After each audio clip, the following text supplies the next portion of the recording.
Thanks అమ్మా. నోరారా అమ్మ అంటావు, ఒక మారు పిలవాలనిపించలేదా? నొప్పితో నువ్విలా తంటాలు పడాలా?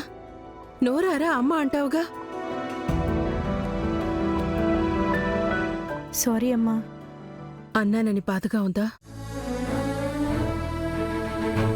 అమ్మ తిడితే బాధగా లేదు, అమ్మ కోపం చూస్తే సంతోషంగా ఉంది.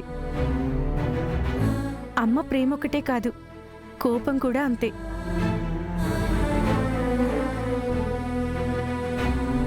మిమ్మల్ని చూస్తుంటే మళ్ళీ మళ్ళీ అమ్మే గుర్తొస్తుంది.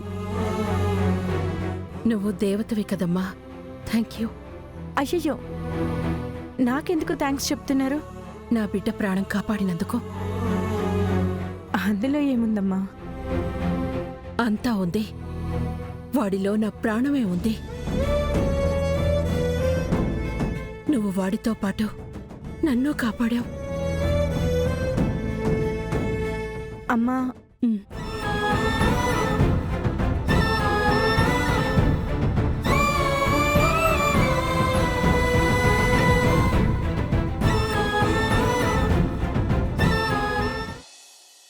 నేను మీకు పెద్ద అభిమానిని సార్.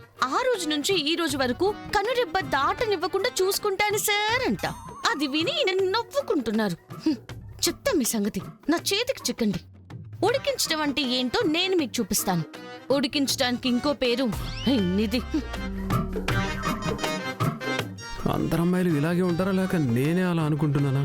మాట్లాడడం మొదలు పెడితే రామాయణం మహాభారతాల్ని మించిపోతారు. హాయ్ కార్తీక్. ఏంటి నువ్వు కళ్ళ ముందు కనిపించట్లేదని నా గురించి అడగడమే మర్చిపోయావా? పోరా.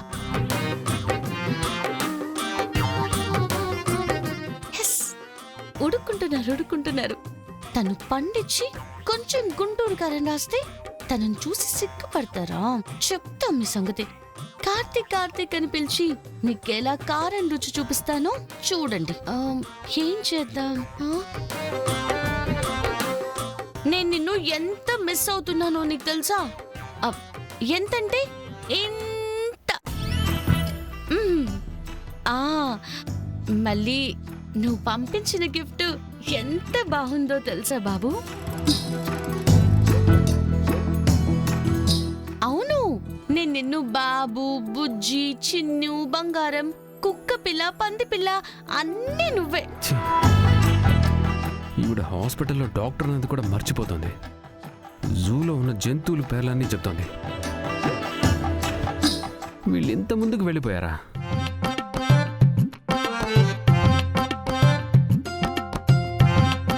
అవును, మరి నిన్ను గట్టిగా పిలవాలనిపిస్తుంది. కానీ ఏం చేయాలి? అలా పిలిస్తే ఈ ఊరికే వినిపిస్తుంది కదా. కర్ణా సార్,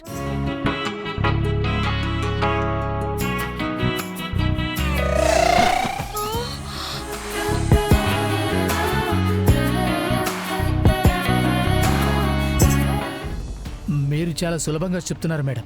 ఆ కర్ణ చేతికి నేను చిక్కితే పొట్ట కోసి లోపలున్న నిజాలన్నీ డెలివరీ చేసేస్తాడు మేడం. డెలివరీ చేయడం వాడి ప్రొఫెషన్. అది వాడు నీట్గానే చేసేస్తాడు. కానీ నీకు నమ్మకం ఉండాల్సింది నీ ప్రొఫెషన్ మీద. పుట్టలో చెయ్యి పెడితే పాము కాటేస్తుందని ఆలోచించుకో. అది కాటు వెయ్యకుండా ఎలా పట్టుకోవాలో ఆలోచించు. కానీ వాడితో మీ మొత్తం కుటుంబమే ఉంది కదా మేడం. ముందు వాడి చూపు మళ్లించు, ఆ పైన ఆ శాంతిదారి మళ్లించు. ఆమెకి ఆ నిజం తెలిసిపోయిందంటే మనం తల దాచుకోవడానికి కొత్త చోటు వెతుక్కోవాల్సి వస్తుంది. అందుకే కష్ట నష్టాల గురించి ఆలోచించుకో. మిగతా విషయాలకి నేనున్నాను.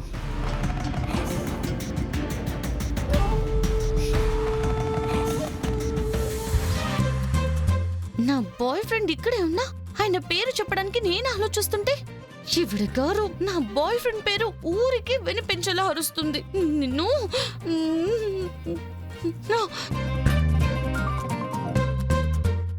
కర్ణా సార్, స్వీట్స్ తీసుకోండి. ఎందుకు? అదా జీ పవర్ లో రాజకుమారి సీరియల్ వస్తోంది కదా, అందులో హీరోయిన్ గిల్లి కజ్జాను పెట్టుకుని మళ్ళీ స్వీట్ ఇచ్చి ఇచ్చి తను హీరోయిన్ పటాయిస్తుంది. చూస్తుండండి. స్వీట్ తీసుకోండి. No thanks.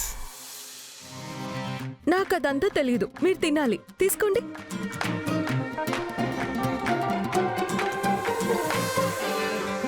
చూడండి, సీరియల్ వేరు, జీవితం వేరు. అది హా, కానీ ప్రేమ ఒక్కటే కదా సార్.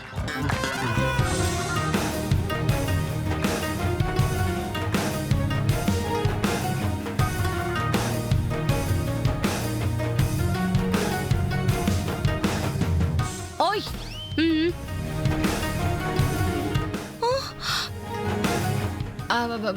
వృషాలి, ఇలా రా.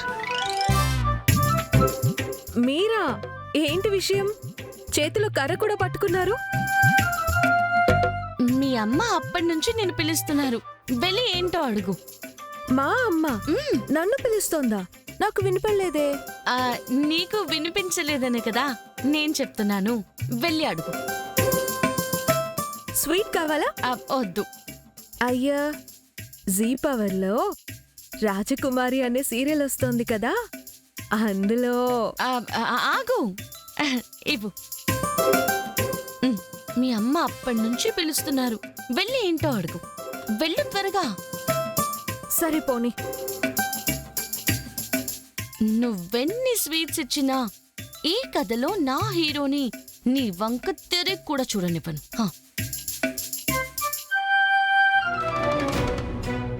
ఈ పాడు ముసల్దాని కోసం నేను వీధులెమ్మడి తిరుగుతున్నాను.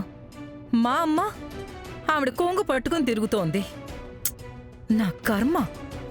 ఛ! నిండిన కుండలో నీళ్లు పోస్తే అవి పొర్లిపోవాలి.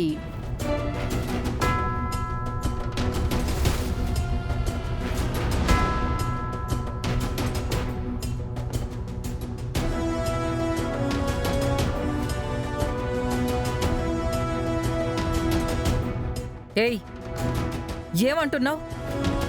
ఎవరికి చెప్తున్నావు? నీ ప్రశ్నే నీకు ఏది ముఖ్యం అన్నది చెబుతుంది. ఎవరికి చెప్తున్నాను అన్న దానికన్నా ఏం చెప్తున్నాను అన్నది ముందు తెలుసుకోవాలి.